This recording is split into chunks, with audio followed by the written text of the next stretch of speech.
مانتا میں، جب میں اپنے جوابی دعویٰ پیش کروں تب بولوں گا نا. تو آپ ایک کام کریں کہ آپ کے نزدیک رفع الیدین یہ کیا ہے؟ یہ یعنی نبی صلی اللہ علیہ وسلم سے ایک دم ہی ثابت نہیں ہے، یا ثابت ہے بر میں ترک کیا ہے، یا اس کا تمام صحیح سند پہلے آپ تو بتا رہے کس کی جگہ کرتے تاکہ میں بولوں یہ مانتے ہیں کون سا کہ ثابت ہے کون سا نہیں ثابت ہے. کرنے کا بھی حدیث ہے، نہ کرنے کا بھی حدیث ہے، جو چاہے جو کرے. آپ اس ارے میرے بھائی پہلے آپ رفع دین پہ بات کریں. رفع دین تو پوری امت کرتی ہے نا، لیکن رفع دین کس کی جگہ کرتے ہیں اس پہ اختلاف ہے. تو پہلے آپ تو بتا دیں آپ کس کی جگہ پہ رفع دین کرتے ہیں. تکبیر تحریمہ رفع الیدین میں لا اختلاف فی، اس میں کوئی اختلاف نہیں ہے. اختلاف جو ہے یعنی اختلاف تو تم کرتے ہو حدیث کی مخالفت کر کے. رکوع والا رفع الیدین اور رکوع سے سر اٹھتے سمی اللہ لمن حمیدہ کہتے وقت، اور تیسری رکعت کے آغاز میں نبی کریم صلی اللہ علیہ وسلم رفع الیدین کرتے تھے. صحیح بخاری 735 سے لے کر 740 پڑھو، 40-45 لگاتار پڑھ لو، حدیث تم کو مل جائے گا. چلے میں بتاتا ہوں. آپ نے بولا ہے کہ یہ 4 جگہ نبی صلی اللہ علیہ وسلم نماز میں رفع دین کرتے تھے، تو آپ چلے بسم اللہ کر کے آپ 4 جگہ کا ایک صحیح مرفوع متصل حدیث ایک پیش کر دیں. اور رہی بات میرا دعویٰ، آپ یہ بولے کہ اختلاف ہم پیدا کیے، تو یہ تو آپ کے گھر میں لکھا ہو نا. ابن تیمیہ لکھتا ہے کہ پہلی تکبیر پہ اجماع، باقی میں اختلاف ہے. تو اختلاف تو ابن تیمیہ بھی نقل کر رہا کہ یہ کہنا کہ ہم اختلاف کرتے، اختلاف تو آپ ابن تیمیہ کر رہا تھا، اس کے اوپر وہ حکم لگائے نا. ہے نا. تو میں اپنا دعویٰ بتا دیتا ہوں کہ میں رکوع سے جاتے رکوع سے اٹھتے رفع دین کو مانتا ہوں کہ منسوخ ہو گیا، لیکن تیسری رکعت کے شروع میں میرے کو ابھی تک نبی صلی اللہ علیہ وسلم سے ایک بھی مرفوع متصل حدیث نہیں ملی ہے. چلو یہ میرا دعویٰ ہو گیا. امام بخاری رحمہ اللہ ان کی جز الرفع الیدین کتاب کی پیج نمبر 54 میں لکھتا ہے کہ کسی صحابی سے نبی صلی اللہ علیہ وسلم سے رفع الیدین کی ترک کرنا ثابت نہیں ہے. تو اختلاف کی گنجائش ختم ہو گیا. ابن تیمیہ رحمہ اللہ کی بات اگر انہوں نے کہہ بھی دو تو امام بخاری رحمہ اللہ کی بات کو مقدم کریں گے، کیونکہ امام بخاری کے نزدیک دلیل تھی، یعنی دلیل کی زور سنو اس کا میرا ٹام میں تم کی بولتے ہو. اور ابن تیمیہ رحمہ اللہ کے بات میں اس میں اتنی یہ نہیں ہے جو امام بخاری کے قول میں ہے. ٹھیک ہے. اور رہا بات کہ تم ایک حدیث کا مطالبہ کر رہے ہو جو میں پیش کرتا ہوں، ابو داؤد کی 728 نمبر حدیث، اس میں ہے ابو حدیث نے 10 صحابہ کو یہ نماز پڑھ کے دکھایا نبی صلی اللہ علیہ وسلم کے. 4 مقام والی رفع الیدین. ہاں سند کیا ہے؟ تم اس کو عبد الحمید بن جعفر ہے اس میں. اس کے بعد ارے ہاں اس کے بعد محمد بن عمر آتا ہے، اور ابا حمید سعیدی ہے. سمیت ابا حمید السعیدی، یعنی سمیت یہ مفعول ہے ابا. ٹھیک ہے. اور اس کا مفعول کے بغیر پڑھے تو ابو حمید السعیدی ہے. ٹھیک ہے درست. تو بات کریں آپ کیا پہلے آپ حدیث و متن پڑھیں گے تب نا آپ بولے بات کریں. اب کیا ہے حدیث؟ جی متن پڑھتا ہوں میں آپ کو متن ہی پڑھ دوں گا آج. دیکھیں یہاں پر لکھتے ہیں عبد الحمید بن جعفر نے کہا میں نے محمد بن عمر بن عطا سے سنا، اس نے کہا میں نے ابو حمید السعدی سے صحابہ سے سنا جن میں قتادہ بھی تھے. ابو حمید نے کہا میں تم میں سے سب سے زیادہ رسول اللہ صلی اللہ علیہ وسلم کی نماز کو جانتا ہوں. انہوں نے کہا آپ نہ تو ہم سے پہلے مسلمان ہوئے، نہ ہم سے زیادہ آپ کی صحبت اختیار کی ہے، اور نہ ہم سے زیادہ ان کی اتباع کی ہے. ابو حمید نے کہا یہ بات ٹھیک ہے. تو انہوں نے کہا اچھا پھر پیش کرے.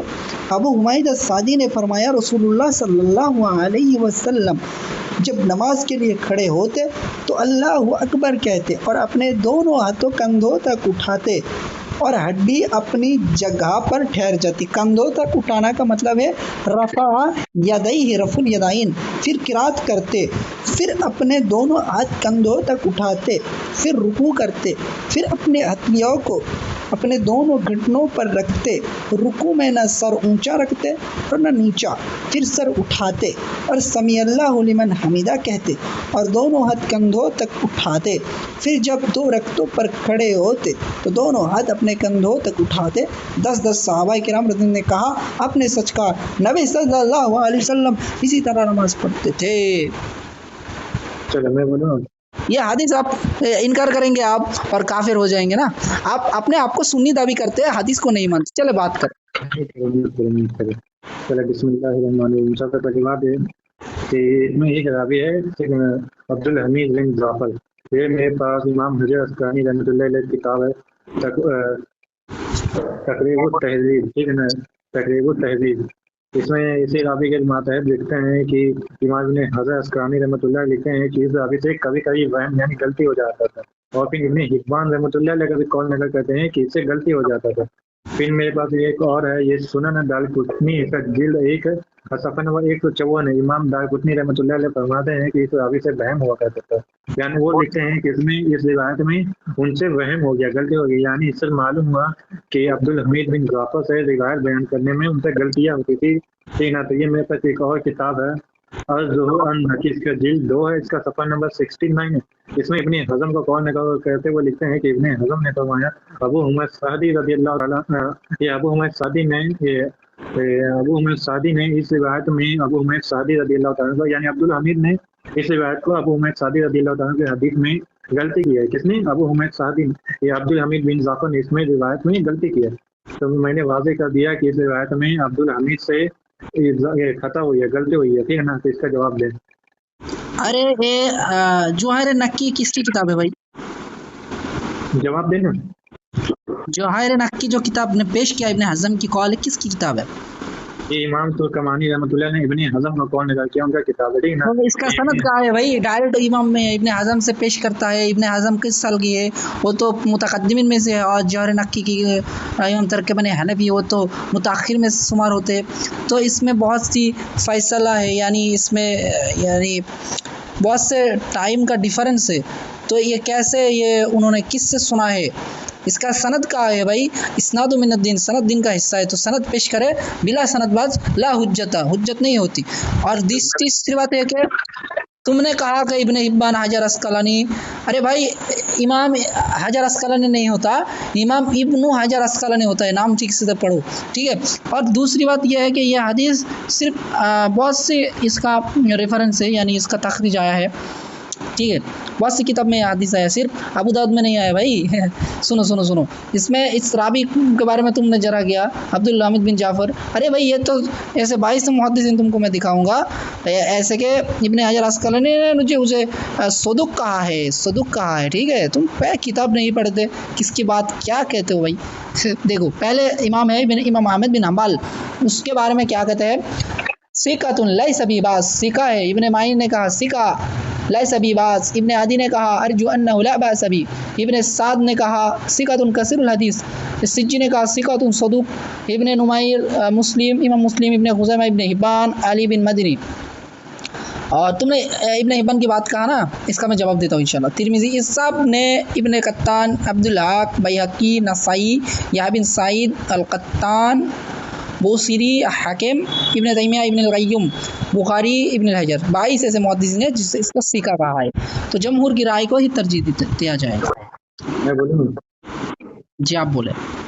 چلو بسم اللہ الرحمن الرحیم۔ سب سے پہلی بات میں نے اس حدیث میں یہ ذرا ہی نہیں کیا ہے کہ یہ ضعیف ہے یا کیا ہے، جبکہ اس میں میں ضعیف کا کرتا جا تب یہ جواب دیتا کہ ہاں اس کو کس نے صدوق کہا، اور میں بتاتا کہ کیا وہابی میں صدوق کہنا یہ تعدیل ہوتا؟ ہرگز نہیں۔ صدوق یہ کہتا ہے کہ حجت نہیں ہوتی ہے، ٹھیک ہے، تعدیل کے لیے حجت نہیں ہوتا۔ یہی بات امام بخاری، امام مسلم، امام ایسے نام گننے پہ تو کہ توثیق ثابت نہیں ہو جائے، لہٰذا ہم یہاں پہ نہیں کر رہے ہیں۔ میں نے یہ کہا کہ ابن حزم نے یہ بولتا سند تو اس کی پیش کی جاتی ہے نا جس کو کوئی کتاب نہیں، وہاں پہ ابن حزم کا کتاب سے انہوں نے نقل کیا، ٹھیک ہے نا۔ اگر وہ بولیا کہ ان کا کتاب میں ان کا کوئی کتاب ہی نہیں، تب مانا جائے گا کہ ان کا جب کوئی کتاب ہی نہیں ہے تو انہوں نے نقل کہاں کیا؟ تو اس کو سند وہاں پہ کوئی ہے، یعنی ابن حزم کی کتاب ہے، اس سے انہوں نے کون نقل کیا کہ ابن حزم نے کہا کہ اس میں غلطی ہوئی ہے، یہاں پہ وہم کیا گیا، یہاں پہ وہم میں نے ذرا مفسر کیا ہے۔ اور رہی بات یہ غلطی کرنے والے آگے کے کیا حکم ہے، یہ میرے پاس ایک کفت اللہ ثناوی کی کتاب ہے سینے پہ ہاتھ باندھنے والے، اس میں وہ لکھتے ہیں تدلیس کے بحث میں وہ لکھتے ہیں کثیر الخطا اور قلیل الخطا راوی کا یہی یہ ہے کہ کثیر الخطا راوی کا عام حالت میں تو قبول نہیں ہوتا، یعنی رد کر دیا جاتا، لیکن اور قلیل الخطا یعنی کبھی کبھی خطا کرنے والی روایت کا عام حالت میں قبول ہوتا ہے، اللہ کہ کسی خاص روایت میں اس کی غلطی واضح ہو جائے۔ اگر ہم یہاں پہ یہ بھی مان لیں کہ عبدالحمید بن ظفر سے کبھی کبھی غلطی ہوتی تھی، پھر بھی اس نے ایک خاص روایت یعنی ابو حمید سعدی رضی اللہ تعالیٰ کی حدیث میں خاص روایت میں ان سے غلطی ہو گئی ہے، لہٰذا یہ ضعیف مانی جائے گی، ٹھیک ہے نا۔ تو اس کا میں نے جواب دیا، ابھی تو میں ادھر جا ہی نہیں رہا ہوں نا کہ یہ سکہ ہے یہ الحمدللہ میں بس ثابت کروں جب اس پہ آئیں گے کہ کتنے محدثین نے اس کو ضعیف قرار دیا، ٹھیک ہے، لیکن ابھی اس پہ میں نہیں جا رہا ہوں۔ چل اس کا جواب دے۔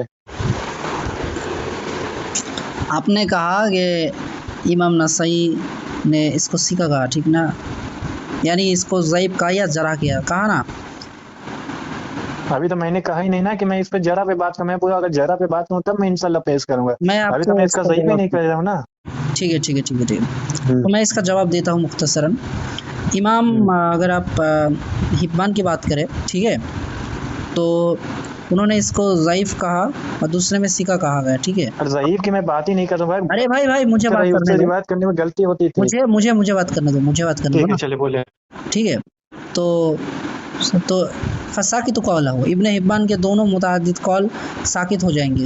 یہ امام صاحبی نے ایک اصول بیان کیا میزان الاعتدال میں کہ اگر کسی محدثین کی توثیق بھی ثابت ہو اور تضعیف بھی ثابت ہو اور اس میں تطبیق ممکن نہ ہو تو فساکت قولہ، وہ قول ساکت ہو جائے گا۔ میزان الاعتدال میں امام ذہبی رحمہ اللہ نے اس اصول کو بیان کیا ہے، میں مختصراً آپ کو عرض کیا۔ تو دوسری بات یہ ہے کہ تم نے کہا کہ اس روایت میں اضطراب ہے۔ بھائی اضطراب کی تعریف کیا ہوتا ہے؟ میں اس کو آپ کو میں جواب دیتا ہوں۔ اضطراب کس نے اس کا اضطراب کا دعویٰ کیا ہے؟ تم نے کہا ابن حزم نے کیا ہے، تو بھائی اس کی سند دکھاؤ۔ ابن المبارک نے صحیح مسلم کی مقدمہ میں کہا ہے الاسناد من الدین، سند دین کا حصہ ہے، ٹھیک ہے۔ تو چلے ہو گیا، چلے بسم اللہ جی الرحمن الرحیم، بسم آپ اللہ الرحمن الرحیم۔ بھائی صاحب ابھی جا رہے ہیں کس نے تعدیل کیا کس نے توثیق کیا، ابھی تو بھائی ہم اس پہ جا ہی نہیں رہے نا کہ ابن حبان نے اگر تعدیل کیا توثیق کیا تو وہ متساہل کے توثیق قبول نہیں ہوتی، امام ترمذی کا امام حاکم کے ایسا متساہل، لیکن ابھی ہم اس پہ جا ہی نہیں رہے نا، ابھی تو ہم اس پہ جا ہی نہیں رہے۔ ابھی میں نے کہا غلطی ہوئی، یہ بولتا ہے بھائی یہ بول رہا ہے کہ اس طرح، ابھی تو میں نے اس طرح کا بھی دعویٰ نہیں کیا نا۔ بھائی صاحب لگتا ہے کیا کرتے ہیں کیا سنتے ہیں، اس کو کچھ سمجھ میں نہیں آتا۔ یہ بائبل سند، میں نے تو بولا سند تو اس کی ڈھونڈی جاتی ہے جس کے پاس کوئی کتاب، جب امام ترکمانی رحمۃ اللہ اس کی کتاب سے نقل کر رہے ہیں، یہ عجیب بات بولتے ہیں کہ بھائی سند پیش کرے، عجیب مسئلہ ہے۔ جب امام بخاری رحمۃ اللہ اپنی کتاب میں کسی بھی جرح کہتا ہے، اس امام بخاری رحمۃ اللہ علیہ کا جرح اس کی کتاب سے کوئی امام ذہبی رحمۃ اللہ علیہ نقل کرتے تو وہاں پہ یہ نہیں بولتے کہ امام بخاری سے امام ذہبی تک کا سند دکھاؤ۔ یہ کیسی بات ہوئی کہ سند دکھاؤ جب اس کی کتاب میں موجود ہے؟ یہ تو عجب یہ مسئلہ نا، جبکہ اس کا جواب ہی نہیں دے رہی جا رہے بائبل کے بعد کون توثیق ہے، کون کس نے تعدیل کیا کس نے، ارے ابھی تو ہم اس پہ جا ہی نہیں رہے نا کہ یہ ضعیف ہے یا صحیح ہے یا صدوق ہے۔ ابھی تو میں نے یہ کہا کہ اس سے غلط ہو گیا، ذرا مفسر کا جواب دے۔ چلے بسم اللہ کرے۔ جرا مفسر کون سا جرا مفسر ہے؟ بھائی جرا مفسر کس نے اس روایت میں غلطی کی ہے، وہم ہوا۔ چلے میں آپ کو ایک ریفرنس دیتا ہوں، آپ کا گھر کے عالم انہوں نے کہا حسن اللہ کلام پیج نمبر 40، انہوں نے سرفراز خان صفدر حنفی لکھتے ہیں، یہ میرا نہیں شبد، یہ میرے لیے حجت نہیں ہے، جب بندیوں کے تب پیش کیجیے گا، ادھر مت پیش کیجیے۔ میں اس کو لات مارتا ہوں، میں لات مارتا ہوں، بولا تو میں نے لات مار دیا اس کو، اس کی کتابوں کو میں نے لات مار دیا، اس کو میں نے لات مار دیا۔ میں اس کو پیش کرتا ہوں، پہلے رکیے۔ توثیق اور تضعیف میں جرح تعدیل جمہور کی رائے کو ترجیح دیتے اور یہاں پر جمہور نے اس حدیث کو توثیق کی ہے، تو آپ کی حنفی کے اصول سے یہ روایت ہو گیا ثابت۔ اور دوسری بات یہ ہے کہ قواعد فی علوم الحدیث، یہ حنفی کے ایک اصول حدیث کی کتاب ہے، اس میں پیج نمبر 275 میں لکھتا ہے کہ ربما اخطا، رابی کبھی کبھار خطا کرتا ہے، تو ایسی رابیوں کی روایت ضعیف نہیں ہوتی، جیسے کہ روایت صحیح یا حسن لذاتی ہی ہوتا ہے۔ ظفر عدم تھانوی صاحب لکھتے ہیں راوی کے بارے میں کہا جاتا ہے کہ اس کی کچھ غلطیاں ہیں اور کبھی کبھار وہ حدیث میں غلطیاں کرتے تھے، تو ایسی راوی سکہ سے اس کا درجہ کم نہیں ہوتا۔ یہ آپ کے گھر کے عالم ہے اور آپ نے کہا کہ یہ جرح مفسر ہے۔ میں آپ کو پوچھتا ہوں کہ آپ کو یہ پتہ چل گیا کہ یہ جرح مفسر ہے؟ جیسے کہ امام احمد بن حنبل، ابن معین سب نے اس کو سکہ کہا، اور حدیث کی بات کہے تو میں حدیث کو بھی توثیق آپ کو دکھاتا ہوں، کون کون اس حدیث کو توثیق کی ہے۔ رکیے تھوڑا، یہاں پر دیکھیں امام، سنیں پلیز امام ابن حبان، سنیں نا بھائی، ایسے بات کرے تو کیسے ہوگا؟ آپ کو وضاح کر، ٹھیک ہے آپ بولے۔ کیا بتا کیا پیش کر رہے ہیں کہ تعدیل ہو گئی، یہ سیکھا ہے تو جمہور کی بات مانی جائے گی،